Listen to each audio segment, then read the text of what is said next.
Why were only 18 people left alive after Magellan's voyage around the world? Pigafetta's Journal, 1519 to 1522.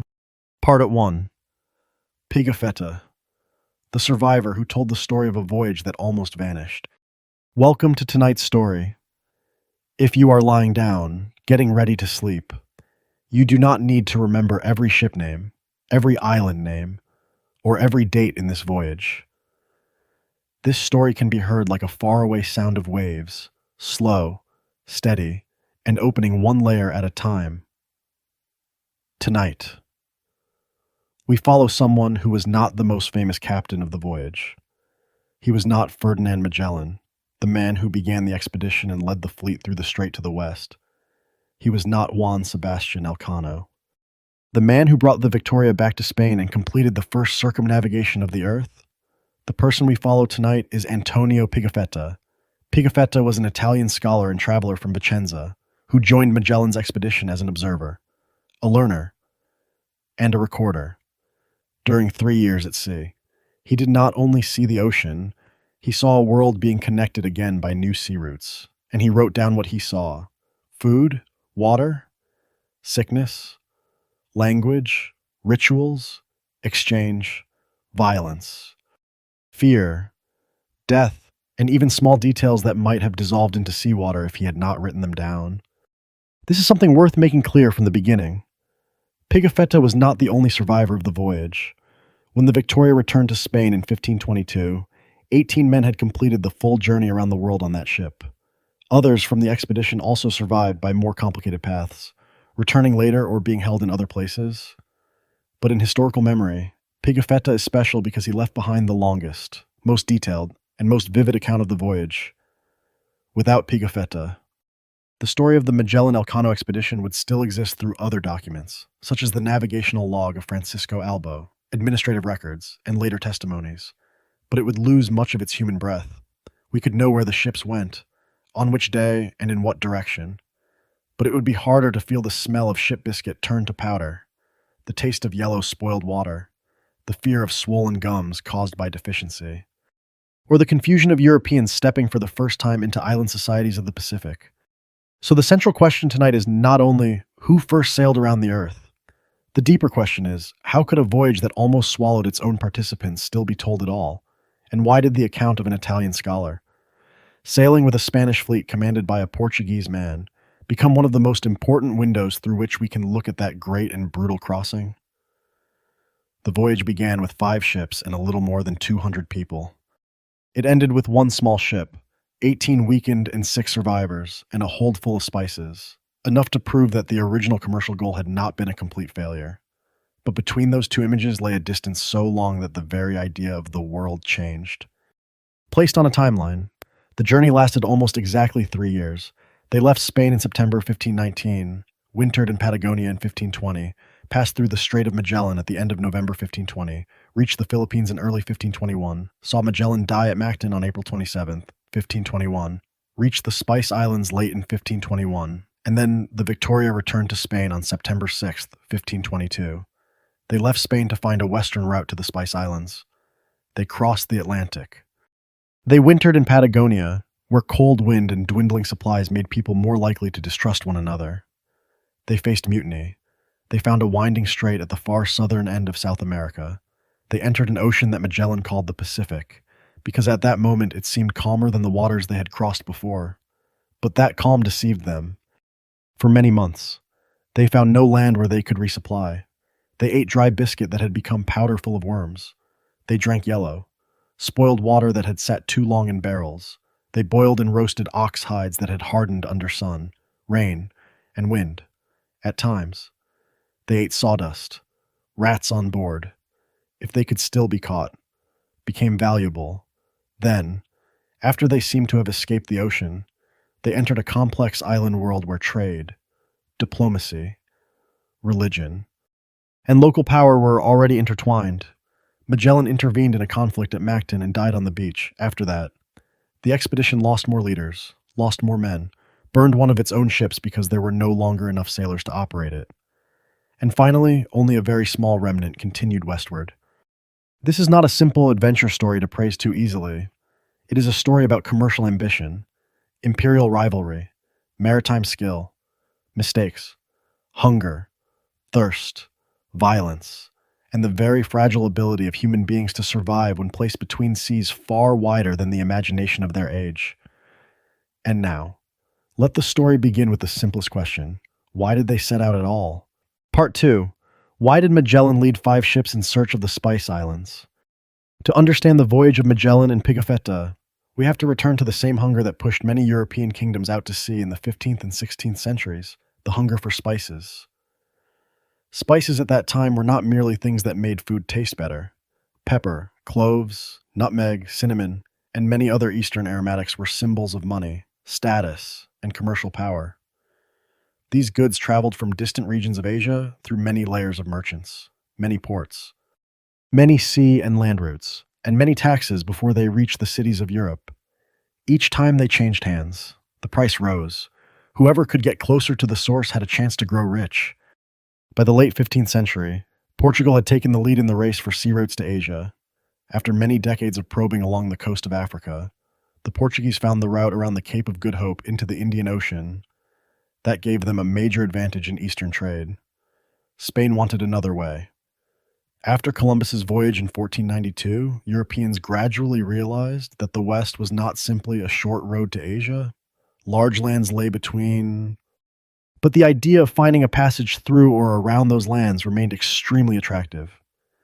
If Spain could sail west, pass beyond the Americas, and reach the Spice Islands, it could compete with Portugal without following the route around Africa. That is the world into which Magellan stepped.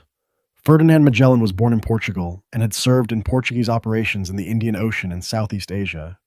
He knew the world of spices not only through maps.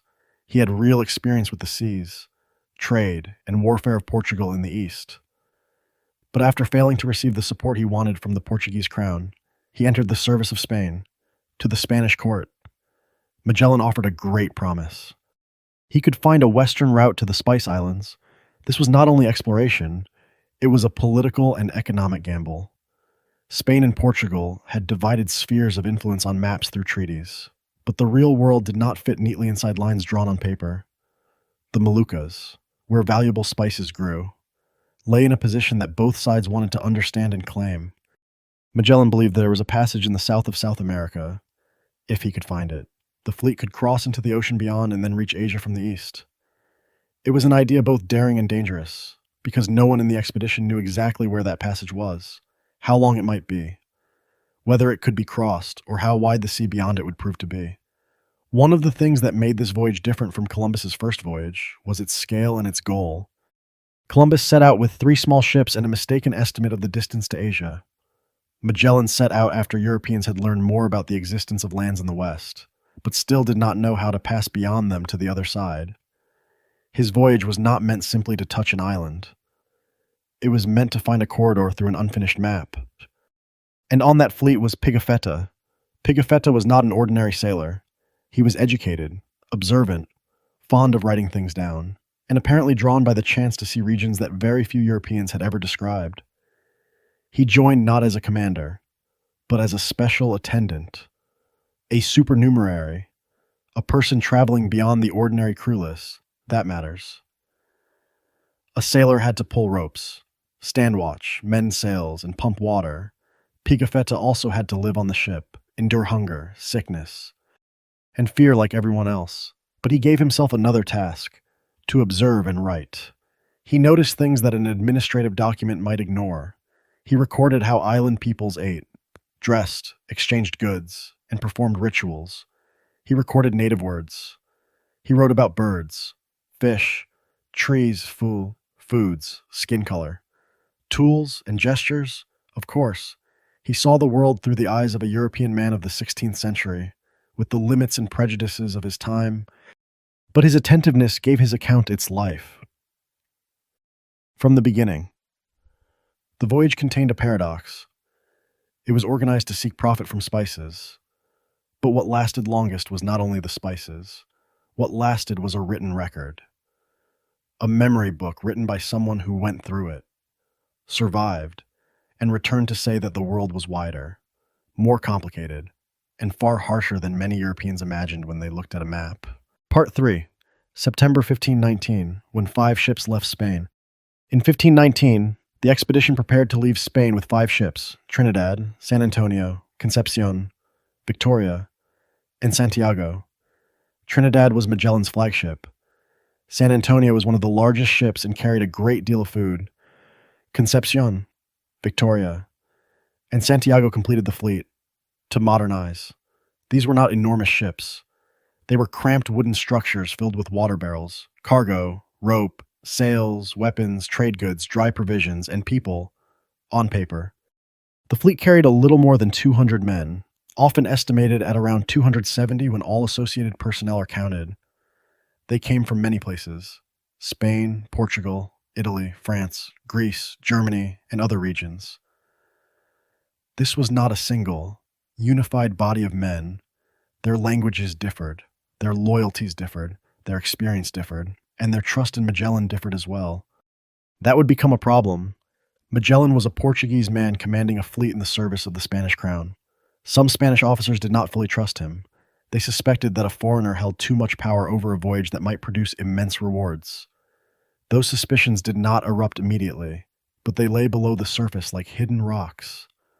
On a long voyage, differences of language and origin are not decorative details. They shape how orders are understood, how rumors spread, and how people choose sides when a crisis comes. A Spanish sailor might not trust a Portuguese captain. An officer might feel excluded from important decisions. A foreigner like Pigafetta might be seen as favored by Magellan, or at least as standing close to the commander's side. All these small things, placed inside the cramped space of a ship and stretched across many months, could become material for resentment. Magellan was also known for keeping some plans and navigational information secret. From his point of view, secrecy may have been a way to protect the voyage, preventing rivals or disloyal men from ruining the goal. From the point of view of other captains, it could look like authoritarian control. A voyage into the unknown needs trust, but trust is difficult to maintain when responsible men feel they are not being told enough. Before the fleet left the ocean coast fully behind, it sailed from Seville down the Guadalquivir River to Sanlúcar de Barrameda. Pigafetta recorded that they remained there for a time, finishing what still had to be prepared, according to him, before leaving. Magellan wanted the men to confess, and he did not allow women to accompany the expedition. These small details say much about the state of mind around the voyage: religion, discipline, anxiety, and the sense that they were about to step into something deeply uncertain. On September 20th, 1519, the fleet left Sanlúcar and went out to sea. At first, the voyage still belonged to familiar European maritime experience.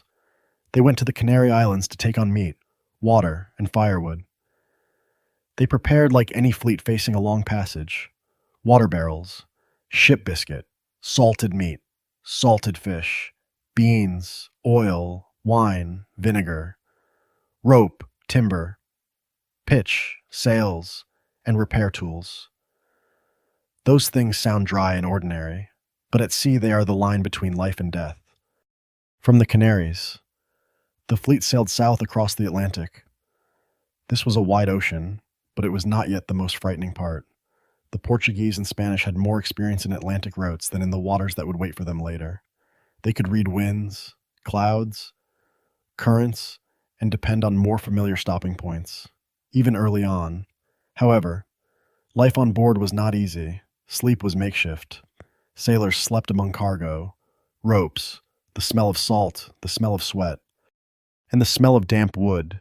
Eating was repetitive: hard ship biscuit, salted food, barrel water, wine.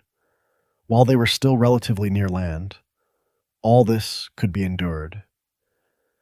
But anyone who sailed for long understood that the question was not only whether today's food could be eaten.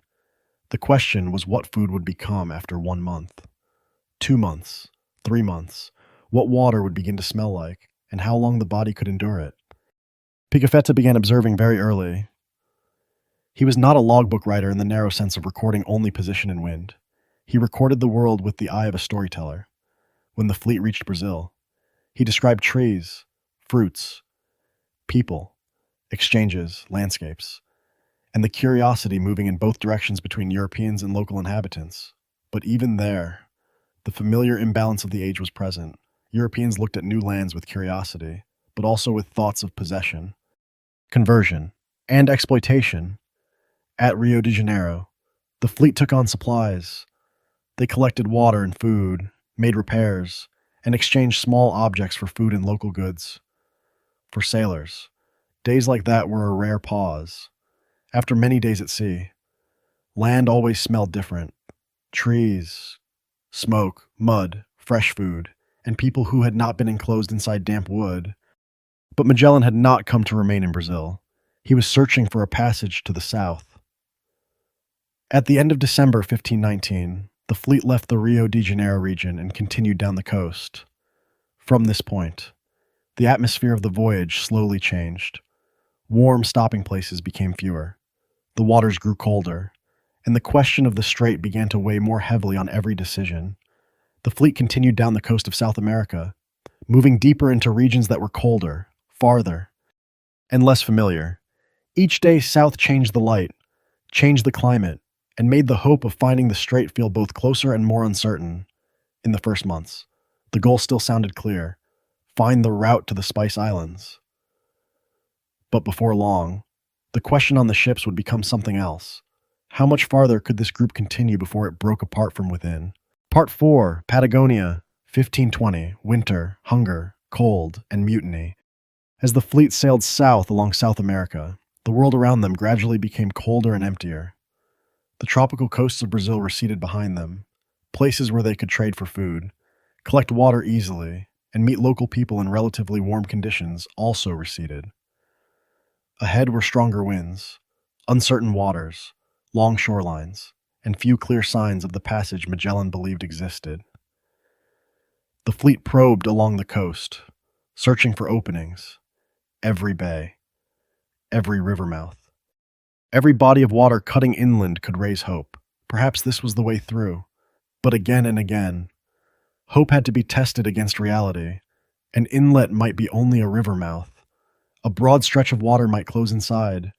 A curve on a map might lead nowhere. This kind of sailing was slow, unlike a straight crossing of open ocean. Searching for a strait forced them to follow the coast. Observe carefully. Send smaller vessels ahead to explore. Take soundings, look for water, avoid shoals, and wait for wind. Every wrong check cost time, supplies, strength, and patience. Meanwhile, the food did not wait for them. Every day spent along a coast without an answer was one more day removed from the store of provisions. Every anchoring meant ropes, wood, anchors, small boats, and rowers had to work. Every time a vessel was sent to explore, there was a risk of losing contact or losing the ship. The men of the expedition were not simply looking for a strait on a map. They were searching for it with the living time of their own bodies. By late March 1520, the fleet entered a place they called Puerto San Julian. In Patagonia, there, Magellan decided to winter. Winter in Patagonia was not a gentle setting. The days were short, cold, windy, the land dry and harsh, and the feeling was one of being pushed to the edge of the world. In Pigafetta's account and related sources, San Julian became one of the critical points of the voyage, the place where the men faced not only climate and hunger, but one another. Magellan reduced the rations. From a logistical point of view, this was understandable. They had not found the strait. They did not know how much longer they would have to sail, and they needed to preserve provisions. But on a ship, reducing rations is never only an accounting decision. It goes straight into the stomach, into the mood, and into trust. A hungry man hears every order differently. A sailor who is cold and eating less looks at his commander with different eyes. An officer already suspicious of Magellan could see ration cuts as proof that the voyage was going wrong. At San Julian, those tensions erupted into mutiny. Several captains and officers turned against Magellan. In the records, Juan de Cartagena, Luis de Mendoza, Gaspar de Quesada, and others connected to them appear near the center of the conspiracy. They gained control of some ships, creating an extremely dangerous situation. Magellan could have lost command of the expedition in one of the most remote places they had reached. This mutiny is usually placed in early April 1520, soon after the fleet had entered San Julian for the winter. It did not occur at the end of a failed voyage, but in the middle of the expedition, before the fleet had even found the passage to the ocean beyond. In other words, before the Pacific killed them through hunger and thirst, the expedition almost destroyed itself from inside. What is striking is that Magellan responded with hardness and calculation. He did not merely argue, he acted. Luis de Mendoza was killed during the effort to retake the Victoria.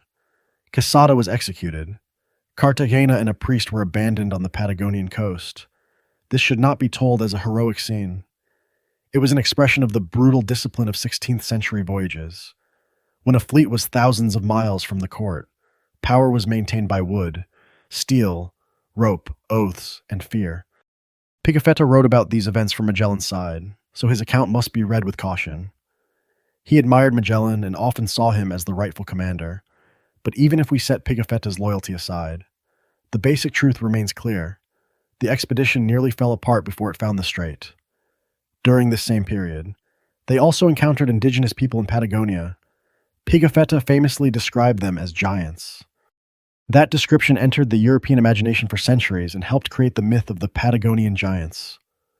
Today, that detail needs to be viewed carefully. The Tehuelche and other indigenous groups of the region may have been taller than many Europeans of the period, but Pigafetta's description clearly passed through a lens of surprise, exaggeration, and cultural difference. The important thing is not to repeat the myth of giants as a simple fact. The important thing is to see how Europeans read the New World. What was unfamiliar could easily become strange, and what was not understood could easily be framed by imagination. At San Julian, a small ship named Santiago was sent south to explore and was wrecked. Fortunately, most of the men on board survived, but the loss reduced the fleet to 4 ships. The voyage had not yet found the passage, but it had already lost men, lost a ship, lost time, and lost some of its original clarity. By August 1520, after many months caught in the cold region, the fleet finally left San Julian. They continued along the southern coast, stopped again around Santa Cruz, and by October 1520 approached the waters that would become known as the Strait of Magellan. That winter remained in the memory of the expedition like a test. Not a test of maps, but a test of trust. Magellan still believed a passage existed, for many others. That belief had begun to look dangerous. Part 5. The Strait of Magellan. Finding the passage but losing San Antonio. After the winter in Patagonia, the fleet continued south. They had lost Santiago, but they had not yet lost the goal. In October 1520, they found a complex waterway at the far southern end of South America, a cold, branching system of straits lying among mainland, islands, mountains, and wind. Today, we call it the Strait of Magellan, but for the men entering it for the first time, it was not a name on a map. It was a question made of water. Every turn might be the right passage or a dead end. Every current might help or hinder. Every gust of wind might push a ship toward rocks. Deep water, mountain shores, cold air, the length of day and night, and the feeling of being enclosed between walls of land slowed the voyage. This was not open ocean, where one only had to hold a course. This was a maze. Magellan had to send ships to explore different branches. He had to keep the fleet from separating too far. But he also had to examine enough routes to know which one might lead to the sea beyond. Finding the strait did not mean simply discovering an entrance. It meant proving that the entrance had an exit. During this stage, a major crisis occurred. The ship San Antonio abandoned the expedition and returned to Spain.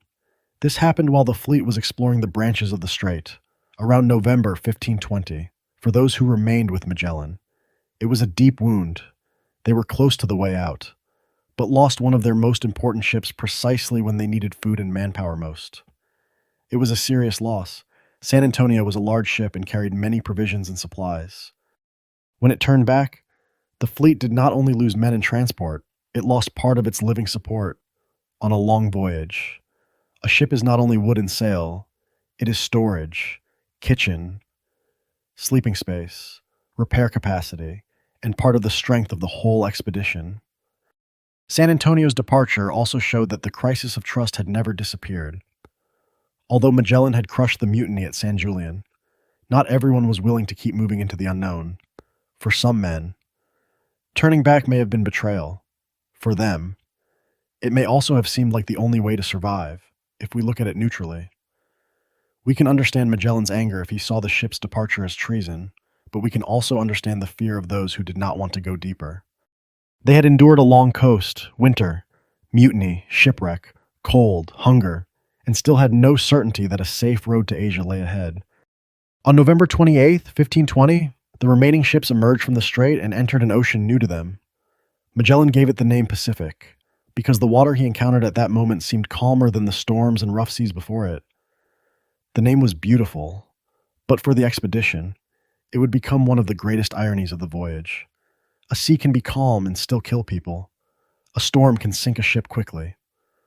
But a calm, wide ocean with no islands to supply them, no fresh food, and no new water can kill more slowly. It does not need to roar. It only needs to last. When they emerged from the strait, many of the men were probably relieved. They had found what Magellan had promised, a passage through the southern end of South America. The European map had changed, but immediately after that moment, they stepped into a trial that Magellan had seriously underestimated, the true width of the Pacific. In their imagination, the Spice Islands may not have seemed very far away. In reality, ahead of them were many months of hunger, sickness, and silence. Pigafetta would record that passage with details that still feel cold centuries later. Not because he used grand language, but because he described very small things. Dry biscuit that was no longer really biscuit, water that was no longer clear, ox hide that was no longer an object, but food, rats that were no longer pests, but valuable goods, and gums swelling until sick men could no longer eat. Part 6. The Pacific, more than 3 months without fresh food. After leaving the strait, the fleet entered the Pacific with 3 ships remaining: Trinidad, Concepcion, and Victoria. From here, the story moved into a different rhythm. No longer coastal probing, no longer searching for the mouth of a strait, no longer mutiny inside a cold harbor. Now there was open ocean, far wider than what they had prepared for. Pigafetta wrote that they went 3 months and 20 days without fresh food. That number matters. To a modern listener, 3 months and 20 days can pass quickly as a phrase. But for the human body on board a ship, it meant more than 100 days of worsening food, worsening sleep, and worsening hope. At first, they still had stored provisions, but food on a ship does not remain unchanged over time. Ship biscuit absorbs moisture, breaks into crumbs, fills with worms, and becomes fouled by rats. Water in barrels changes color and goes bad. Salted meat dwindles. Salted fish dwindles. Things that had once been parts of the ship began to be viewed differently. Could this be eaten? According to Pigafetta, they ate biscuit that had almost ceased to be biscuit and had become powder full of worms. He described the foul smell from rat filth. They drank yellow water that had spoiled after many days. They ate ox hides once used to cover or protect parts of the rigging, hardened by sun, rain, and wind. To make the hide edible, they soaked it in the sea for days to soften it, then placed it over hot coals before chewing. At times, they even ate sawdust from the ship's boards. Rats, if caught, could be sold for a high price, and even then, there were not enough. This is one of the strongest survival passages in the whole history of early modern seafaring. It does not need added drama. The truth is heavy enough. Imagine a morning on the Pacific. There is no storm. The sky may be clear. The water may be blue. The wind may be just enough to fill the sails. But on deck, one man is trying to chew a piece of ox hide that had once been part of the ship's equipment. Another looks into a barrel of yellow water. Another searches in a corner of the hold for a scrap of biscuit not entirely ruined. Someone hears there is a rat, but it is not his turn to have it. This is what makes the Pacific in this story frightening. It does not need to be angry. It only needs to be too wide. Sickness came almost inevitably. Many men suffered from what we now understand as scurvy, caused by a long lack of vitamin C and fresh fruit or vegetables. Pigafetta described the gums of some men swelling over their teeth until they could not eat. In that situation, not being able to eat meant dying slowly. According to him, 19 men died of that disease during the Pacific crossing. along with one indigenous Patagonian who had been taken with them and one man from Brazil. Many others suffered illnesses in their arms, legs, or other parts of the body. What is notable is that Pigafetta recorded that he himself did not become seriously ill. We do not know exactly why. It may have been luck, physical condition, ration differences, or some small factor not written down.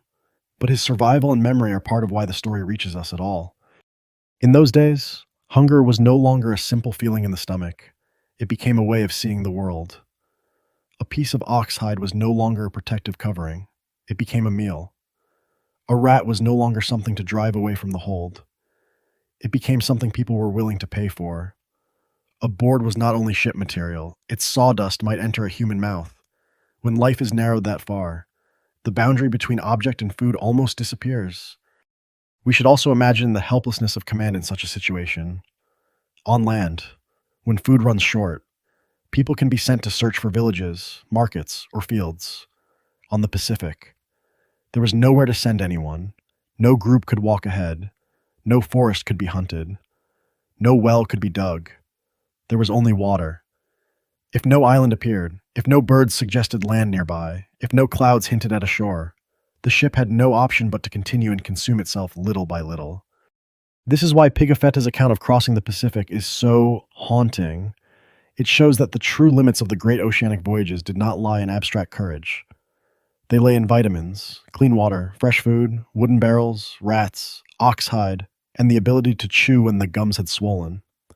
World history sometimes changes direction, not through grand declarations, but because a group of people still has enough strength to pull a sail for one more day. This passage does not need graphic description. It only needs to move slowly enough for the listener to feel the length, the exhaustion, and the gradual draining of the body. Every day, the sun rose, no land. Every day, water was divided, less. Every day, food was searched for, worse. Every day, someone weakened, then someone did not stand up again. In that ocean, direction itself was a matter of survival. They sailed by maritime experience, by compass, by observation, and by calculations of direction and distance. But they did not know exactly how wide the Pacific was. No map gave them a safe answer. They could not simply turn into a known port. They had to continue, because turning back through the strait, with provisions in that condition, might also have meant death. This is where the voyage deeply echoes the Columbus episode, but becomes far harsher. Columbus concealed distances during a crossing of the Atlantic that lasted a little more than a month. Magellan and Pigafetta crossed a sea wider, longer, and poorer in stopping places. If Columbus had to manage fear, the Magellan expedition had to manage the exhaustion of the body itself. Eventually, after many months, they reached islands in the western Pacific. But before speaking of life returning, we should remember that by the time they reached a place where supplies might be found, they were no longer the same group that had left the strait. This was around March 1521, from November 28th, 1520, when they left the strait. To the first islands that could bring hope, more than 3 months had passed across a sea that gave them almost nothing but distance. They had been worn down by the ocean, not in a battle, but in each mouthful of spoiled water, each strip of ox hide, each day without fresh fruit or vegetables, and each night listening to someone cough in the dark. Part 7.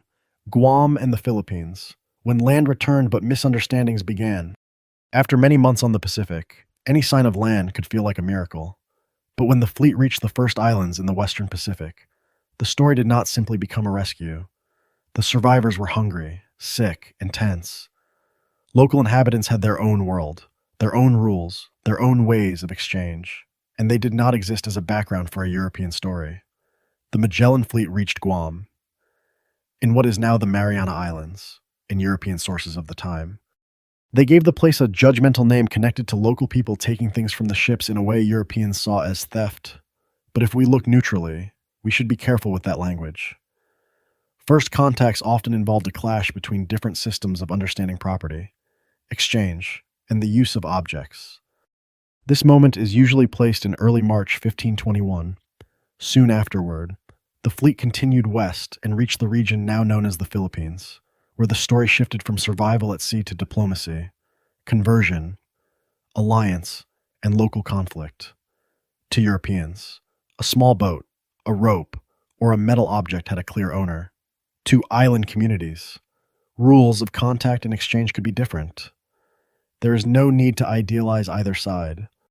It is enough to say that when two worlds met while one side was hungry, exhausted, suspicious, and unable to understand the other's language, conflict could happen very easily. The fleet needed water and food. After so many months, their bodies desperately needed fresh provisions. Roots, fruit, fish, coconuts, clean water, anything edible became life. But resupply was not simply a matter of taking things. It meant contact, negotiation, misunderstanding, and sometimes violence. At Guam, they were able to replenish part of their lifeline, but they did not stay long. Magellan's goal remained to sail farther, move closer to the Spice Islands, and prove that the western route could be achieved. From there, the fleet continued to the region of the present-day Philippines.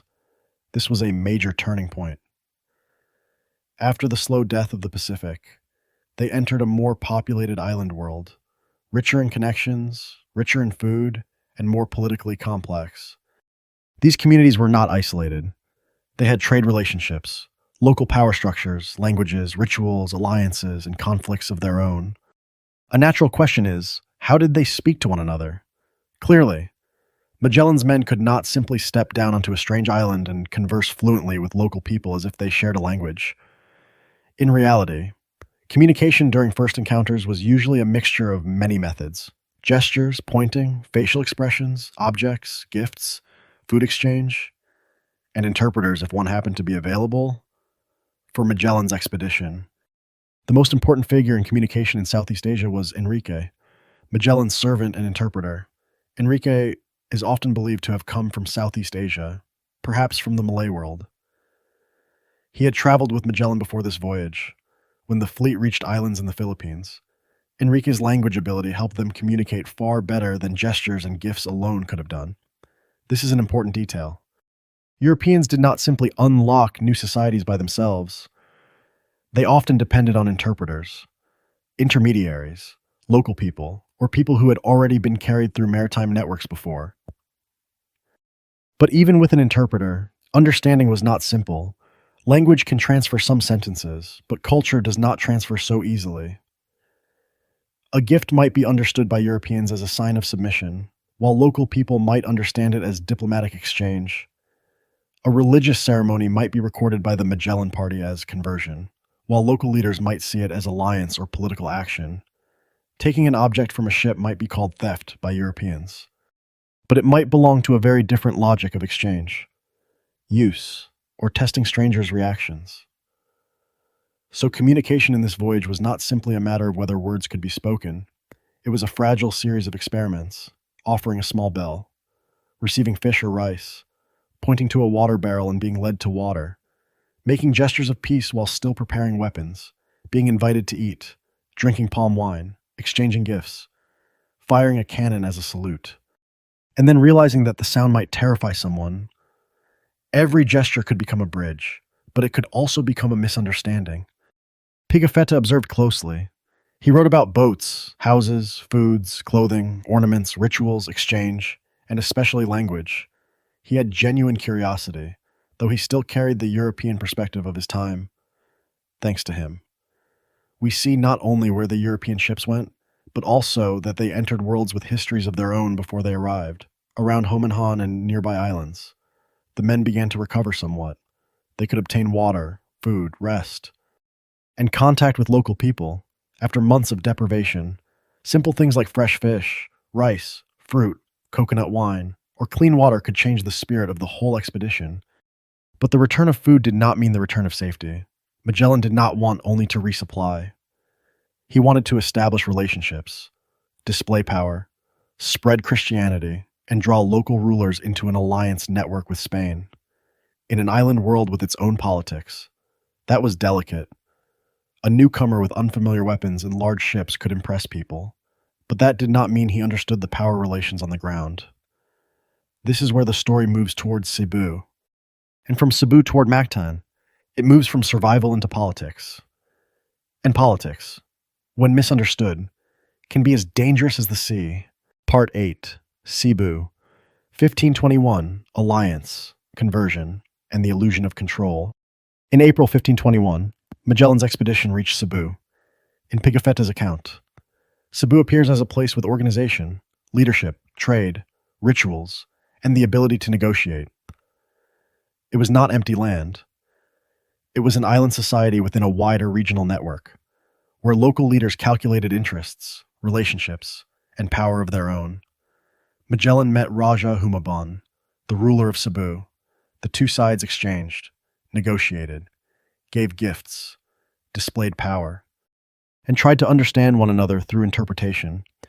An important figure in this process was Enrique, Magellan's servant or interpreter, often believed to have come from Southeast Asia. Enrique's role reminds us that the voyage around the world was not only a European story. It also depended on indigenous people, captured people, interpreters, intermediaries, and others who rarely appear in major headlines but often determined whether communication was possible. At Cebu, Magellan organized Christian ceremonies. Humabon and many people in his community were baptized according to Pigafetta's account. From a European point of view, this looked like a religious and political success. But from today, we have to be careful. Conversion in the context of a fleet carrying weapons, gifts, alliances, and political pressure cannot be told as a purely gentle moment. It was part of a negotiation over power. Magellan may have sincerely believed in his religious mission. He may also have seen conversion and alliance as a way to strengthen Spanish influence. Humabon, for his part, may have seen advantage in alliance with the newcomers, weapons, prestige, and leverage against local rivals. Two sides can participate in the same ceremony and understand its meaning in very different ways. This makes Cebu a crucial turning point in the journey. It was not only the place where the ships found supplies after the Pacific. It was the place where Magellan shifted from survival into intervention. Before that, his aim had been to find the route and reach the Spice Islands.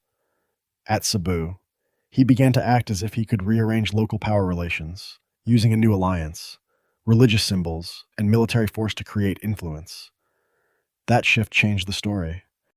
This is common in early colonial encounters: a flag, a cross, a gift, an oath, a shared meal. All of these could carry different meanings depending on who was looking. Europeans often recorded them as signs of submission or conversion. Local people might have seen them as alliance, exchange, or diplomatic ritual according to their own logic. Pigafetta, with his careful attention, left many details about rituals, gifts, meals, and communication, but he was still writing from the side of Magellan's expedition. His words are an important source, but they also have to be heard with analytical distance. After the months of hunger on the Pacific, Cebu may have given the expedition the feeling of being saved. There was food, there was water, there were people receiving them, there were ceremonies, there were signs of success. Magellan had not only found islands beyond the ocean, he seemed to be building influence, Almua. But that very feeling of success led him toward a fatal decision. In the region of Cebu and nearby islands, not every leader accepted the authority of Humabon or alliance with Magellan. One of those who resisted was Lapu-Lapu, a leader at Mactan. When conflict among local leaders became an issue, Magellan chose to intervene. This is the key point of the story. Magellan had crossed the Atlantic. He had survived the winter in Patagonia. He had crushed mutiny. He had found the strait. He had crossed the Pacific, but he would not die because of the ocean. He would die on a shallow beach, in a local conflict that he believed he could control. Part 9. Mactan, the battle from which Magellan never returned. At dawn on April 27, 1521, Magellan led a group of men to the island of Mactan. Pigafetta is the main source for the famous details of this battle, so those details have to be understood both clearly and carefully. According to him, Magellan did not bring a large full force ashore. He wanted to demonstrate European strength and perhaps prove to his allies in Cebu that he could subdue Lapu-Lapu, but the terrain did not support him. Shallow water and reefs kept the ships from coming close enough to shore for cannon and gunfire to support the landing effectively. The Europeans had to wade through shallow water toward the beach, while the forces of Mactan were more numerous and understood the ground far better. European armor protected the body, but legs and other uncovered parts remained vulnerable to spears, lances, arrows, and stones.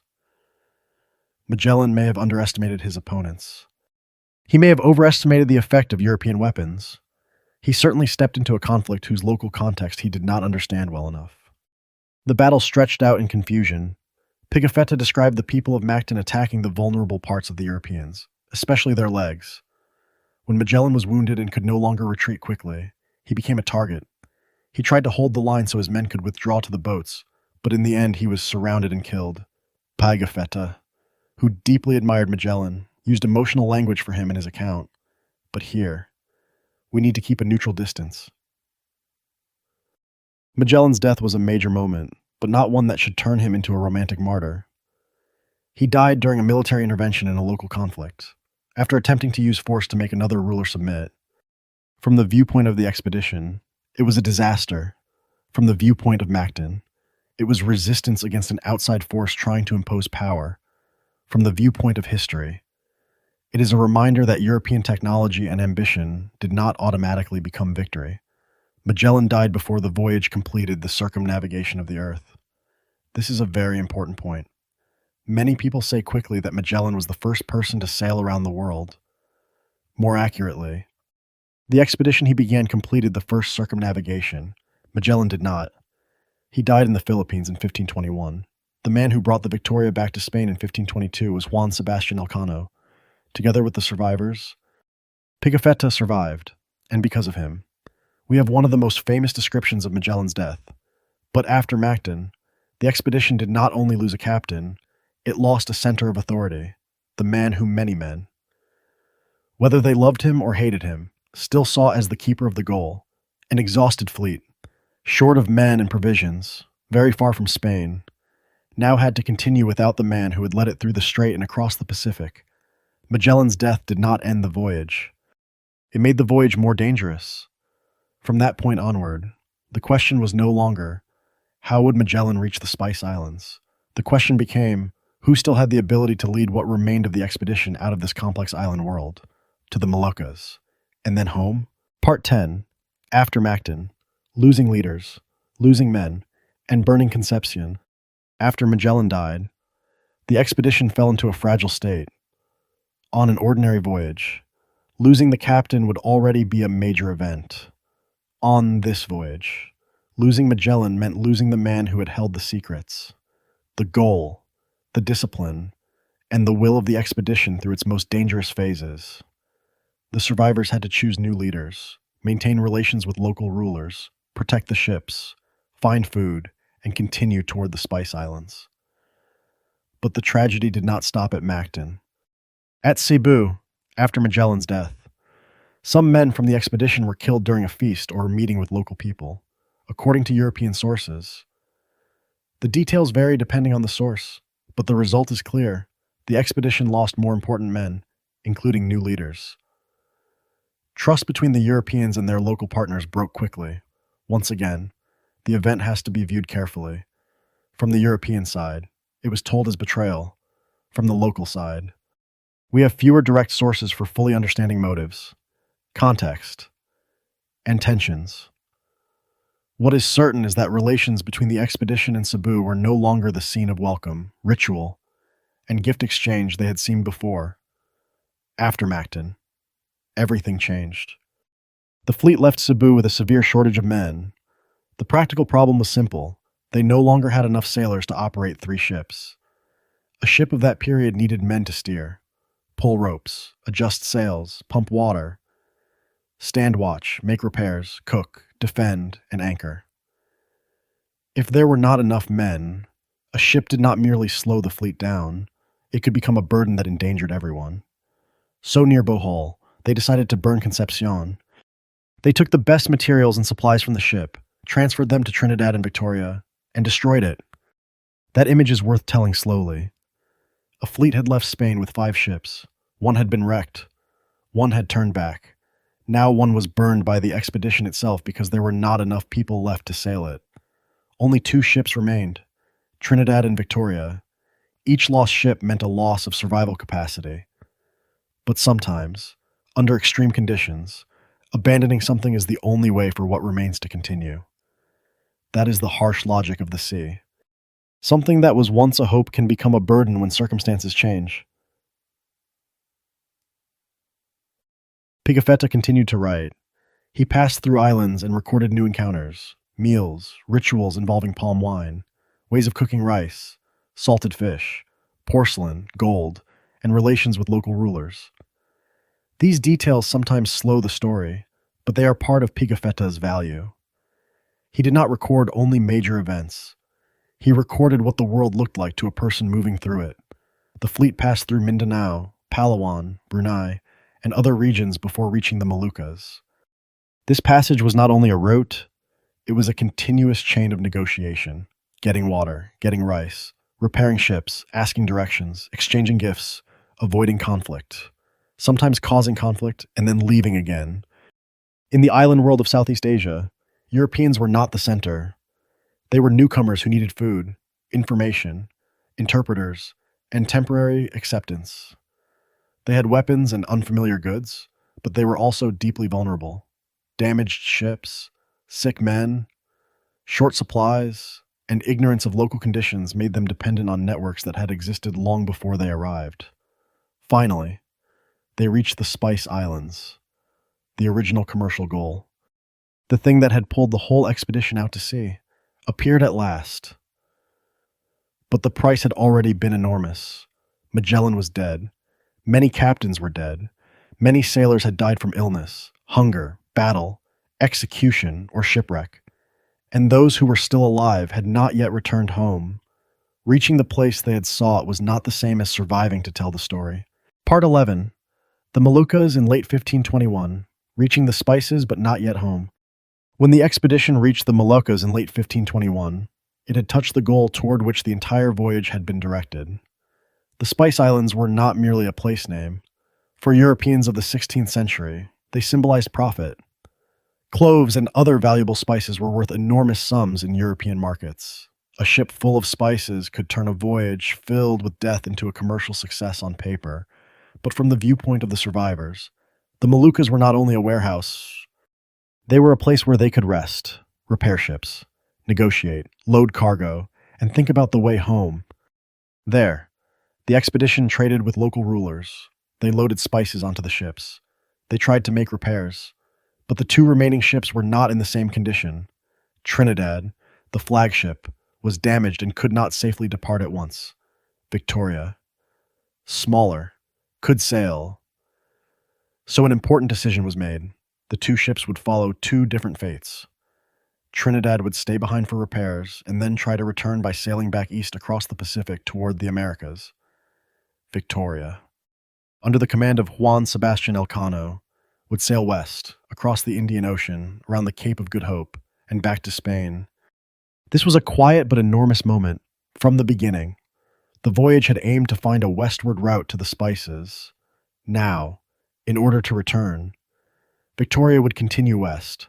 That decision turned the remaining part of the journey into a completed circle around the Earth. But the westward route home was not easier. It passed through waters controlled or patrolled by the Portuguese, across the wide Indian Ocean, around the southern end of Africa, and then up the Atlantic. Victoria could not freely stop at any port. The men carried valuable cargo, but they also risked capture. They had to survive, avoid enemies, keep the ship afloat, keep the spices dry, and keep enough men healthy to operate the vessel. Trinidad ultimately failed in its attempt to return across the Pacific. Many of the men aboard died or were captured. Their fate reminds us that the expedition did not have only one ending. One part of the story returned on Victoria. Another part dissolved into sickness, imprisonment, and failed attempts. Pigafetta was on Victoria, and so his account followed the route home. In December 1521, Victoria left the Moluccas. Imagine that moment. A small ship carrying spices, memories, sick men, hungry men, and an almost impossible task, to sail the remaining half of the world in order to get home. From Spain to the Moluccas, they had crossed the Atlantic, the coast of South America, Patagonia, the Strait, the Pacific, the Philippines, and Southeast Asia. But to complete the circle, they still had to cross the Indian Ocean and round Africa. In other words, They had survived one unthinkable thing, only to discover that another unthinkable thing still lay ahead. Part 12. Victoria sails west, the final stage of hunger and thirst. From the end of 1521 into 1522, Victoria left the Moluccas with valuable spices, but not with safety. The small ship sailed west through seas where Portuguese influence was strong. If discovered, the men could lose their cargo, their ship, their freedom, or even their lives. So Elcano and the remaining sailors had to choose a cautious route. They avoided some ports, limited contact, and tried to cross long stretches of sea with scarce supplies. This was a different kind of hunger from the Pacific.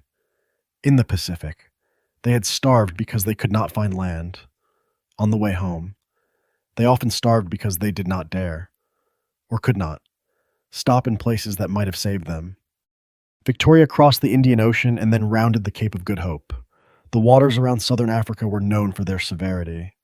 Wind, waves, currents, exhaustion, a deteriorating ship, and sick men made the journey extremely heavy. They had come too far to fail, but because they had come so far, both bodies and ship were near exhaustion. The difficult thing in this section is to feel the tiredness of the voyage after the story seems to have reached its goal. In many adventure stories, reaching the treasure is the ending. In real seafaring, obtaining the spices was only the middle of the story. Spices had value only if a ship could bring them to market. Glory mattered only if someone survived to report it. A journal survived only if the person writing it survived. On Victoria, each day was another negotiation between life and death. Eat less, drink less. Repair what could be repaired.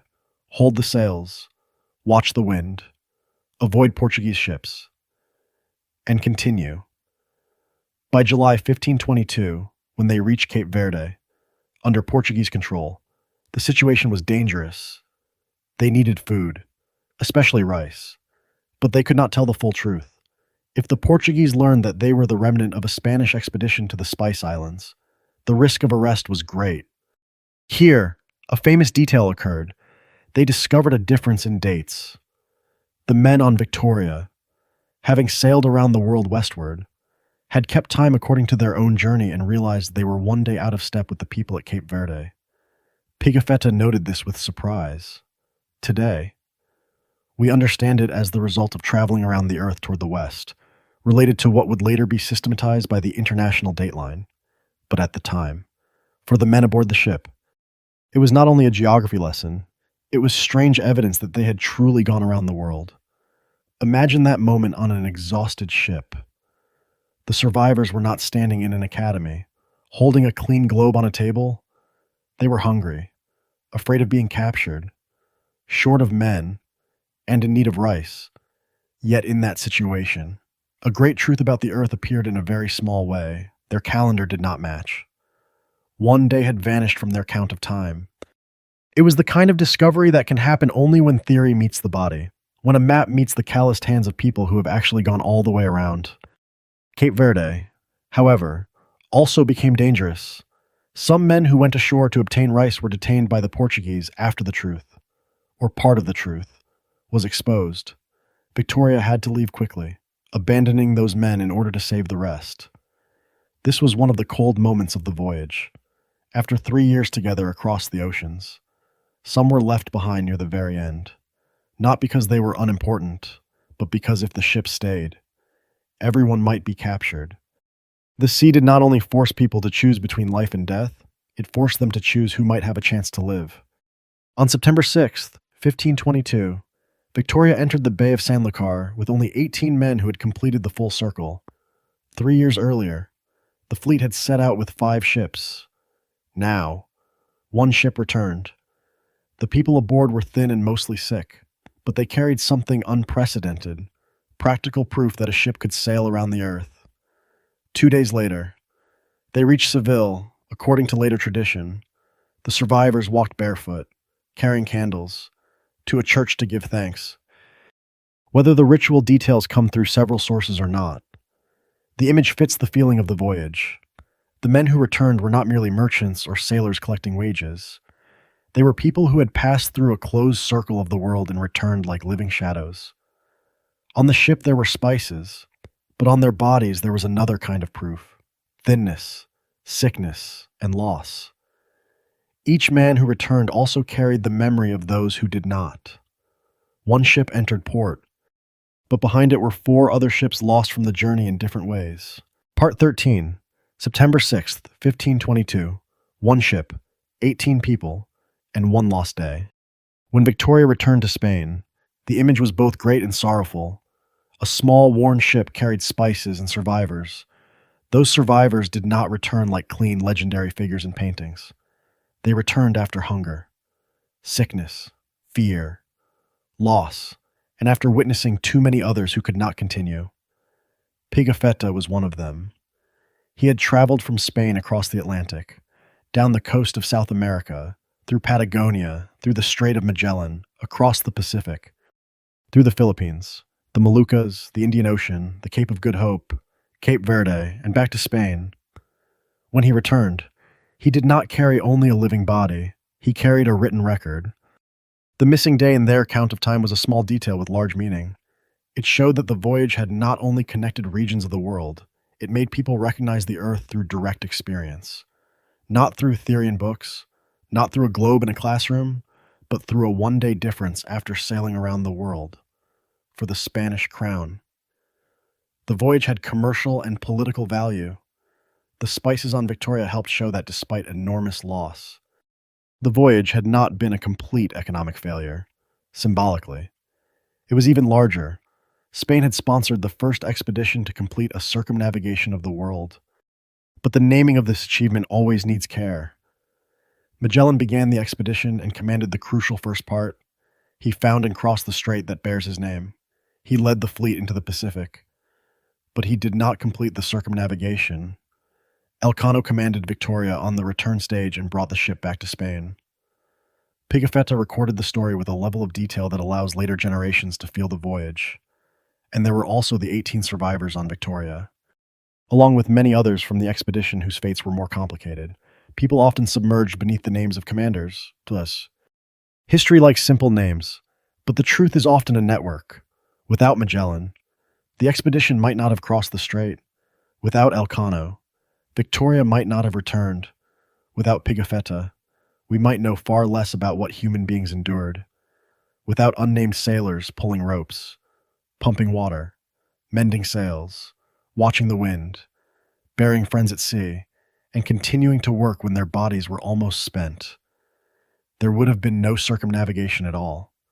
So, if we speak carefully, this was not only Magellan's voyage, it is better to call it the Magellan-Elcano expedition, with Pigafetta as its most important surviving storyteller.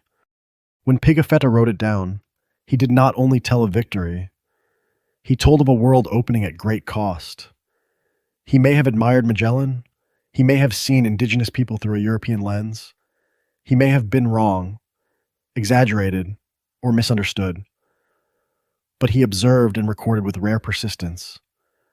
And because of that, 5 centuries later, we can still hear echoes of the voyage, the wind in Patagonia, the wood creaking in the strait, the sound of sick men on the Pacific, the water around the beach at Mactan, and the anchor dropping at Sanlúcar when Victoria returned. Part 14, what remained after the world was circled for the first time. The voyage of Pigafetta, Magellan, Elcano, and the others changed the way Europeans understood the world. The idea that the Earth was spherical was not new to European scholars.